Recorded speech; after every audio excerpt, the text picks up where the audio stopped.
Bonjour Marlo.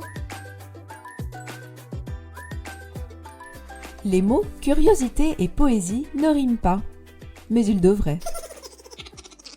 La poésie, ce sont des mots curieux, des curieux qui aiment les mots. Voyages et aventures entre les rimes, parmi la prose. Mais tout cela, tu le sais déjà. Oui. As-tu déjà écrit un poème ? Il peut être long ou très court. Les Japonais, par exemple, ont une forme de poème que l'on appelle haïku, qui fait seulement 3 lignes. Ah oui? Souvent, les haïkus parlent de la nature, d'un moment particulier de la journée, du temps qui passe. Et si tu essayais ? Marlo a pris sa plume, lui. Il a voulu écrire pour toi un curieux poème. Trop chouette! Tu verras, il est un peu plus long qu'un haïku. Et je suis sûre qu'il te plaira.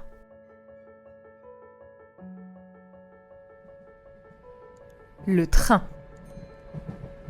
Les rails se déroulent sous mon train qui file. Les rails se déplient dans les vertes prairies.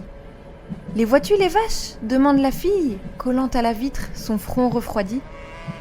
Je les vois les vaches, regarde comme elles dansent, dans le bleu du ciel, taches noires et blanches. Je vois les collines gondoler de rire, de voir notre train jaillir et rugir. Dans les sièges gris, crisse le bruit des chips. Dans les sièges gris, les silences sont tristes. Je préférerais tomber du wagon. Je préférerais sauter dans le vallon. Au milieu des vaches et des gazouillis, battre la campagne qui est si jolie. Si j'ouvre la fenêtre, puis-je m'échapper ?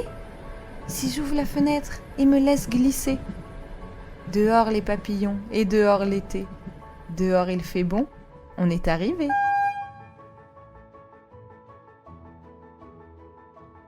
Est-ce que ce poème t'a plu ?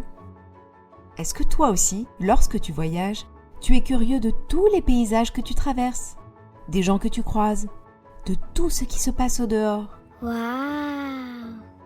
Que tu sois dans un train, une voiture ou un autobus, cette curiosité du monde est merveilleuse et précieuse. Je veux te parler maintenant d'un poète que j'aime beaucoup, Maurice Carême. Il a beaucoup écrit de poèmes, et tout particulièrement pour les enfants. C'est vrai? Il était également instituteur, c'est-à-dire professeur d'école. Et c'est bien d'école que parle le poème que Marlo a choisi. J'ai l'impression que Maurice Carême nous dit que tout ce que nous apprenons à l'intérieur de l'école nous rend le monde alentour plus grand, plus merveilleux. À l'école, lorsque notre curiosité est éveillée et nourrie, c'est tout un voyage. Ah, que n'y suis-je encore dedans ? L'école de Maurice Carême. L'école était au bord du monde. L'école était au bord du temps. Au-dedans, c'était plein de rondes. Au-dehors, plein de pigeons blancs. On y racontait des histoires si merveilleuses qu'aujourd'hui, dès que je commence à y croire, je ne sais plus bien où j'en suis. Des fleurs y grimpaient aux fenêtres, comme on n'en trouve nulle part. Et, dans la cour gonflée de hêtres, il pleuvait de l'or en miroir. Sur les tableaux d'un noir profond, voguaient de grandes majuscules, où, de l'aube au soir, nous glissions vers de nouvelles péninsules. L'école était au bord du monde, l'école était au bord du temps.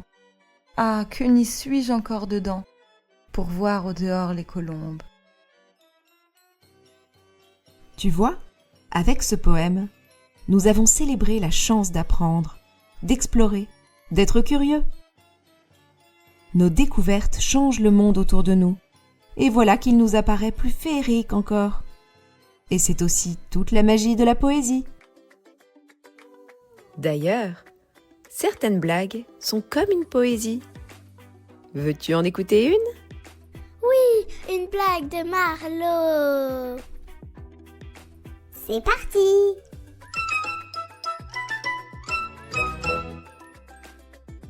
Que dit un nuage quand il rencontre un autre nuage?